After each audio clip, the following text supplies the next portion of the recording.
Coaching in Session. Your exclusive destination for unparalleled personal and professional growth. With your host, Michael Rearden. Whether you choose to live within limits or break free, your mindset journey begins here. There comes a time when you have to say no to something. There is a power to yes, but then there is also a power to no. No can be one of those words where you feel as if it is a negative term, because if someone says no to you, it could be a bad thing. If someone gives you this idea that they can't or that you can't do something, it could be a limiting belief. So, no does have some negative connotations to it, but no can also be a powerful tool in our personal development game or gain. And this idea is we can use no to set boundaries properly. I think back of when I had to go to this party, and the guy I respect greatly. And it was just a wrong time for me. I had just finished traveling, the family was sick, and on the day, I would get no sleep, and it'll be such a quick turnaround where I had to rush there to here. And before you know it, I would have been burned out. So I had to make the executive decision to say, you know what? I'm not going to go to this party. Even though I respected the individual, even though it would have been a great time with great people, I would have been able to network and communicate with so many wonderful people and catch up with people I might have not seen in some time, and it would have been a overall joyous experience. I could have, bit the bullet and I could have said, I'm going to go. But I knew me saying no to that party was me saying yes to me. This is challenging to understand because how can no mean yes to some degree? Because if I say no to drugs, am I being negative all of a sudden? We know drugs and alcohol can have a detrimental effect to someone's personal growth and development. So I'm saying yes to me when I'm saying no to some substance abuses. But when I'm saying no to somebody, especially the wrong person, they can flip the script so quickly and so easily and saying, well, I guess you don't care about me. I guess you don't want to be my friend anymore, right? We can have those people that say something to our no or to say something to our negativity. But the reality is, our no can be proper. And so we're going to be looking at this article, Power of Saying No, Setting Boundaries for Personal Growth. And in this article, we're going to be learning why boundaries are so crucial and then how to set boundaries. Because boundaries are crucial because they're going to help protect your time, they're going to help prevent you from burnout, they're going to help foster healthy relationships, and they're also going to help you focus on your goals. But we need to have some steps to get started. The first step is we need to know your limits, where you are right now. We need to be clear and direct when we're saying no. We need to practice self compassion, not just for others, but for ourselves, because we need to say no without guilt. Then we have to give this idea of we might not say no to big things today. We might say no to small things. Do you want fries with your milkshake and your hamburger? You say no, thank you. All right, we don't need the extra calories. And then we are going to stay firm, especially when we are presented with a person who's adamant about getting a yes from us. So these areas are going to be our main focus in learning why no can be a powerful tool for our personal growth. No can also be something that we don't want in our life, right? We could think of New Year's resolutions and how we are going down this path of saying yes to ourselves. Typically, you're saying yes to yourself when you're in the realm of the New Year time, right? Personal development, personal growth, motivation, discipline, they all reside around the New Year time. And most people, they're going to be giving themselves this idea or this vision that they're going to be doing something grandiose in the next couple of months. Well, every single day they wake up, maybe they go to the gym. They said yes to themselves that day. Not yes to the gym, they said yes to themselves. They said yes to personal development. And then the next week, they say yes, the same thing. And then next week, they say yes half the times. And then eventually, it turns to all no's. And then eventually, it just turns to I'll do it next time or next year.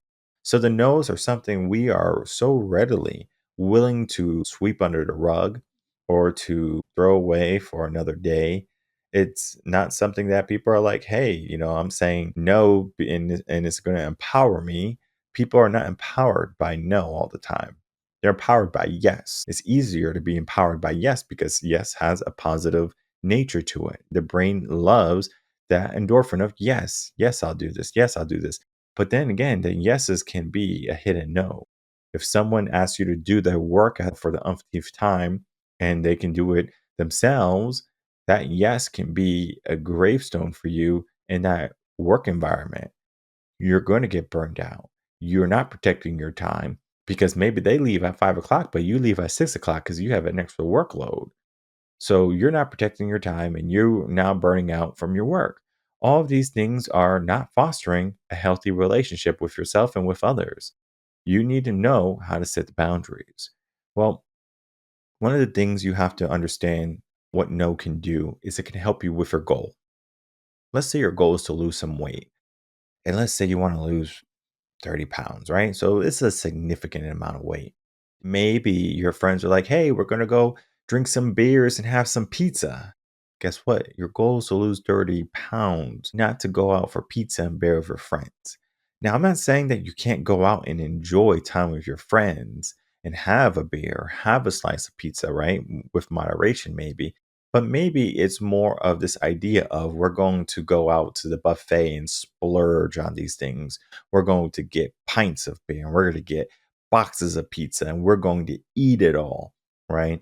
Well, if you know you're going to fall into this gluttonous phase where you need to get an Uber ride home because you had so much beer and you need to get a bib because you're going to eat so much pizzas or whatever it is, right? Like you're just like you eat all these pizzas and you're going to be a slob and you're like, oh man, I'm going to be slob tonight. I eat all of these pizzas.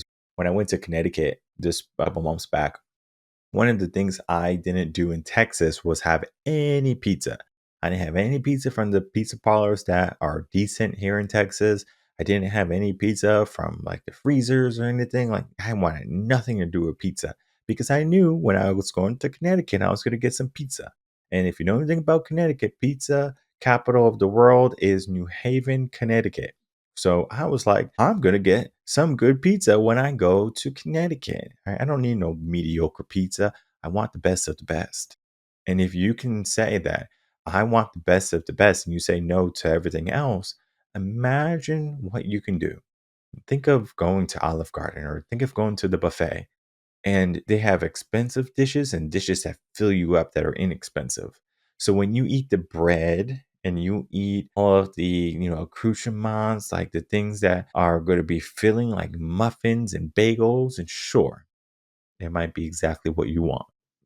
In the scheme of what the buffet costs you, maybe $20, and depending on where you go to the buffet, maybe $100 and you're like, well, I'm just going to eat some dinner rolls. You could have went to the grocery store, got a 12 pack of Hawaiian rolls for $1.50, and you're over here spending $100 on the buffet. Understanding there's going to be things that you get during a buffet that are going to be more worthwhile in the whole scheme of can you get your money's worth. And in life, it's a very similar metaphor. Are you going to get your money's worth with the 24 hours that you were given today? Most people, they don't. Most people will allow their time to be sold for pennies on the dollar. Someone is going to distract you when you are most focused, maybe in the morning when you're supposed to be doing emails and you're supposed to be reaching clients. And all of a sudden, you're over here sending text messages to your best friend about going out tonight with the girls or whatever, or hanging out with the guys, or going out to get pizza and beer, right? We could just say, hey, no, we're not going to do that right now. Maybe we just even set the boundary of saying, hey, I'm at work. We're not going to be talking about what we're doing later. If you want to text me later, sure, we can talk about that. Or maybe if we want to plan even better, we'll do it on the weekends when I'm not focused on work. So we set the boundary, we create the expectation, and then now we know that, hey, I'm not going to allow someone to just trample over my time. This is so important in the terms of your personal development and your momentum forward. And it might seem like you're being a Karen or Ken or something, like, oh man, I'm being so negative to my friends, it actually creates a healthy relationship because now they know what they're allowed to do, what they're not allowed to do. Because if they do something that you don't like enough, eventually it's going to harm the relationship more than the conversation ever would of you saying, hey, these are the expectations, these are the boundaries. It's a no for me right now, but it doesn't mean it has to be a no forever. All right. So important for us to understand because we're looking at what we are going to accomplish in our day, the goal maybe, or just in our life, right? We're so focused, and not every person is going to be someone we're going to carry for the rest of our life. You might have a friend that you have today, but it might not be a friend that you have tomorrow. And it's not to say that they're bad people. It's just that some people, they don't want to level up. Some people, they just want to stay where they are. And sometimes you have to separate from these people. Our goals and our focus should be what we need to accomplish, not what other people can maintain and upkeep. Like, are they going to be able to keep up, with our pace? If they can't keep up with our pace, then that's on them. They're saying no to themselves. But we're saying no to the people who are going to be anchors in our life. It's a good understanding to have because we can't just allow people to hold us down for the rest of our life. So there's going to be things and there's going to be steps for how we can get started, right? So the first thing is we're going to have to, number one, identify our boundaries and set limits and create expectations, but we're also going to know our personal limits. Now, these personal limits can be anything. For example, if we know that we can't be around ice cream, maybe we're not going to say yes to going to the ice cream parlor. So we know we have to say no to every ice cream parlor or something like that. Otherwise, we know we're just going to gain 10 pounds or something, right? That could be, we know our limit. Our limit is we are powerless when it comes to the ice cream. Maybe we're powerless when it comes to the pizza or the buffet or whatever, right? We're powerless to buy brownies at the bakery or cookies at the bakery, cakes at the bakery, or going down the chip aisle at the grocery store. We're powerless to not put a bag in our grocery cart. So what do? We do not go down those grocery aisles. So we see the cakes, we go right by them. We see those chips, we go right by them. We see the ice cream and the pizzas, we go right by them because we say no to them, but we're saying yes to ourselves because we understand that in our scheme of personal development and where we want to go for our body and our life, maybe that is not appropriate at the time. And it's not to say that we can't live a little at certain times, but if you're having ice cream every single night, I think you're living a little bit too large in the scheme of, what you want that ice cream to accomplish. Is it filling a hole in yourself, a void, or is it something that you're giving yourself as a treat? Right? Treats don't just happen every single moment. All right. There's a journey. Now, we have to be clear and direct when we're saying no, because if we are just roundabout ways of saying no to people, they might not get it. We don't have time to be beating around the bush with people. If someone is saying, hey, are you coming to the party? There's no need to say, let me ask my wife, let me figure out if I have some time. No, we don't need to give ourselves something to do on our to do list. Well, I have to get back to this person. And if I don't get back to this person, they're going to feel a certain way. So I'm going to have to make up another excuse 2 times rather than, no, I'm not doing this. And it's so funny because in the beginning, they might say, okay, like, I guess this person has an attitude. And sure, right? You might assume they have an attitude, but maybe they just know what they want. So they are direct. And direct can be a good thing and it can be a bad thing. If you're a boss, being direct is very good. Being indirect can be very bad. If someone does something wrong, it is better to be direct, especially in a business sense or like or in a relationship, right? You want to be direct. You don't want them to even have this idea that what they did is okay and that they can do it again. If it's something that's a no-no, make it a no-no. Direct can be a good thing for your personal growth. Then we look at the self-compassion. I can't tell you how many people think that saying no to someone is selfish because you're saying yes to yourself. Well, if you had the option to empty your cup and you had nothing left, could you say that you helped a bunch of people by filling up their cup and now there's nothing for you or now there's nothing else for the next person who needs help?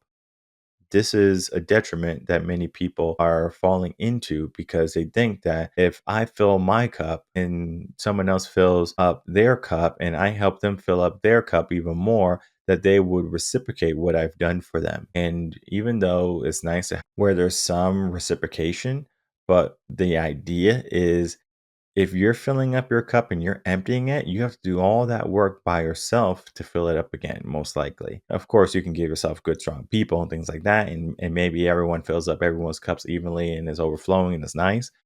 But that's not the reality for most people. Most people, they're going to be living in a deficit in terms of what they're putting out, right? Think of the emotional bank balance, right? So every single time you put in an emotion, someone takes out an emotion, do they have more withdrawals than deposits?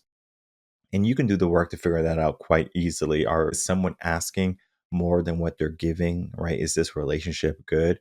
And if the relationship is not good, then you can say no to the relationship, right? You don't have to be in relationships that are not beneficial to you. And it's not beneficial to you in the terms of you're profiteering off someone, but beneficial to you of, am I still able to grow?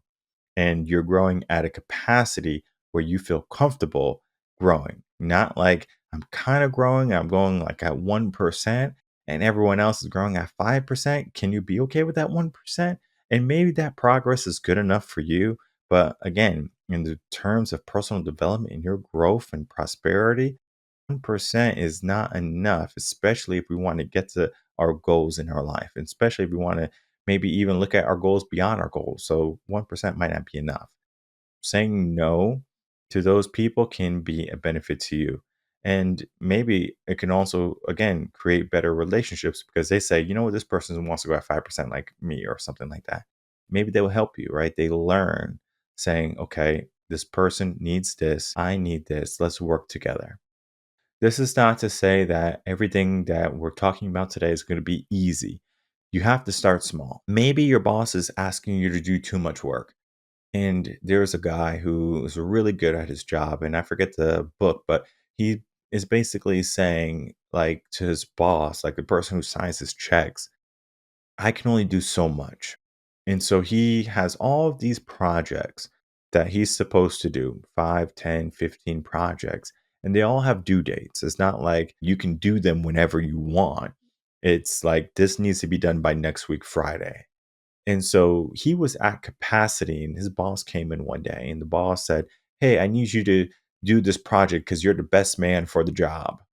And rightfully so. He was skilled and he could have made the best presentation and probably had the best results out of any other employee or worker at that company.